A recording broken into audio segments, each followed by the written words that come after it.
ఈరోజు మనం ఒక ప్రత్యేకమైన యాత్రకు వెళ్దాం. బ్రహ్మగిరి పవిత్ర పర్వతానికి. ఇది కేవలం ఒక ప్రయాణం కాదు. ఒకవైపు చూస్తే అద్భుతమైన, మన ఊహకు అందని పురాతన ఇంజనీరింగ్ కనిపిస్తోంది.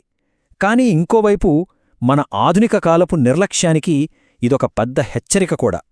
విన్నారు కదా, ఆ కాలంలో అంత ఎత్తులో ఒక పెద్ద బండరాయిని అంత పర్ఫెక్ట్గా కట్ చేయడం అసలు ఊహించుకుంటేనే ఆశ్చర్యంగా ఉంది. ఈ మాటలు మన ప్రయాణంలో ఎదురవబోయే ఒక పెద్ద మిస్టరీకి సూచననమాట. అసలు ఆ రోజుల్లో వాళ్ళు అంతటి నైపుణ్యాన్ని ఎలా సాధించారు? ఓకే, మన జర్నీ ఇక్కడ నుంచే స్టార్ట్ అవుతుంది. బ్రహ్మగిరి పర్వతం. దీనికి రెండు ప్రత్యేకతలున్నాయి. ఒకటి, ఇది చాలా పవిత్రమైన స్థలం. రెండోది, అదే సమయంలో ఇది ఒక అద్భుతమైన, బలమైన కోట కూడా. అసలు బ్రహ్మగిరి అంటే కేవలం ఒక పర్వతం అనుకుంటే పొరపాటే. మన దేశంలో రెండో అతిపెద్ద నది గోదావరి పుట్టిందిక్కడే. అంతేకాదు, శివుడు తన జటాజూటాన్ని నేలకేసి కొట్టిన ప్రదేశం కూడా ఇదే అని నమ్ముతారు. చూశారా, ఇంత ఆధ్యాత్మిక ప్రాముఖ్యత ఉంది కాబట్టే ఇటు యాత్రికులకి, అటు ట్రెక్కర్స్కి అందరికీ ఇది చాలా స్పెషల్ ప్లేస్. రైట్, ఇక మన ప్రయాణం మొదలు పెడదాం. పైకెక్కే కొద్దీ ఎలాంటి సవాళ్లు ఎదురవుతాయో, ఏ అద్భుతాలు మనకోసం ఎదురుచూస్తున్నాయో చూసేద్దాం. మనం కొండ ఎక్కడం మొదలుపెట్టగానే మనకు ఈ అందమైన పురాతన కట్టడాలు స్వాగతం పలుకుతాయి. ఇక్కడ కనిపిస్తున్న ఈ ధర్మశాల రాతి పనితనం చూడండి, ఎంత అద్భుతంగా ఉందో. కాని ఆశ్చర్యమేంటంటే, ఇంత పాత కట్టడంలో కూడా బలమైన మెటల్ ఐబీమ్స్ వాడారు. ఆ కాలంనాటి ఇంజనీరింగ్కి ఇదొక నిలువెత్తు నిదర్శనం. కాని ఎంతటి పవిత్రమైన మార్గంలో మనల్ని కలవరపరిచే ఒక ఆధునిక సమస్య ఎదురవుతుంది. అదేంటంటే, ఇక్కడి పవిత్రతకు, కాలుష్యానికి మధ్య జరుగుతున్న ఒక పెద్ద యుద్ధం. ఏ కోటమీద కూడా నేనింత ప్లాస్టిక్ చూడలేదు. జనాలు వచ్చి దేవుడికి దండం పెట్టుకుంటే సరిపోతుంది అనుకుంటున్నారు. కాని ఆ దేవుడు సృష్టించిన ప్రకృతిని మాత్రం గౌరవించడం లేదు. ఈ మాటలు వింటుంటేనే అర్థమవుతోంది కదా, ఇక్కడి పరిస్థితి ఎంత బాధాకరంగా ఉందో. అయితే ఈ చెత్తంతటి మధ్యలోనే ఒక ఆశాకిరణం కనిపించింది. గులాబ్ చౌధరి అని ఒక లోకల్ వ్యక్తి ఈ సమస్యకి ఒక అద్భుతమైన, చాలా క్రియేటివ్ సొల్యూషన్ కనుగొన్నారు. నిజంగా ఆ నిరాశలో కూడా ఒక ఆశలాంటిది అన్నమాట. ఆయన ఏం చేశారంటే, అక్కడ పడేసిన వేల కొద్దీ ప్లాస్టిక్ బాటిల్స్ని సేకరించారు. వాటితో తన షెల్టర్కి ఏకంగా గోడలు కట్టేశారు. అంతేనా, పైకప్పు కూడా ప్లాస్టిక్ బాటిల్స్తోనే నిర్మించారు. అంటే ఒక పెద్ద సమస్యని ఒక ఫంక్షనల్, క్రియేటివ్ సొల్యూషన్గా మార్చారన్నమాట. హ్యూమన్ ఇన్నోవేషన్కి ఇదొక బెస్ట్ ఎగ్జాంపుల్. ఓకే, ఇప్పటివరకు చూసింది ఒక ఎత్తు, ఇకపై చూడబోయేది ఇంకో ఎత్తు. మన ప్రయాణంలోనే అత్యంత కష్టమైన పాటుకొచ్చేశాం. ఇక్కడ మెట్లదారి అంది చూశారా, అది సజీవ శిల నుండి చెక్కబడింది. ఇది మామూలు విషయం కాదు, ఒక ఇంజనీరింగ్ మార్వెల్. పైకి ఎక్కడం అనుకున్నంత ఈజీ కాదు. ఎందుకంటే ఈ మెట్లన్నీ ఒకే పెద్ద బండరాయిని తొలిచి చేసినవి.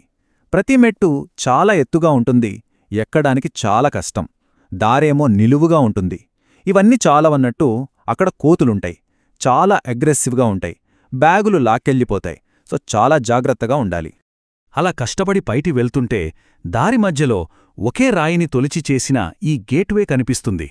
వందల సంవత్సరాలు గడిచినా సరే దానిమీదున్న డిజైన్స్, ఆ డీటెయిల్స్ ఇప్పటికీ ఎంత షార్ప్గా ఉన్నాయో చూడండి. సరే, మొత్తానికి బ్రహ్మగిరి శిఖరానికి చేరుకున్నాం. కాని అసలు అడ్వెంచర్ ఇప్పుడే మొదలవుతుంది. అదేంటంటే, దుర్గ్బండార్ కోటకు వెళ్లే ఉత్కంఠభరితమైన ప్రయాణం. 2 గంటలు కష్టపడి ఎక్కిన తర్వాత బ్రహ్మగిరి శిఖరంపైన మనకు మూల్ గంగా ఆలయం కనిపిస్తుంది. అంటే ఈ పర్వతం యొక్క స్పిరిచువల్ హార్ట్ అన్నమాట. గోదావరి నది పుట్టేది కరెక్ట్గా ఇక్కడే. ఒక రాతి గోముఖం నుండి నది బయటకొస్తుంది. ఈ ప్రదేశానికి గౌతమ మహర్షి కథతో కూడా సంబంధముంది. ఇక్కడ నుంచి దుర్గ్ భండార్ కోటకు వెళ్లడానికి 2 దారులున్నాయి.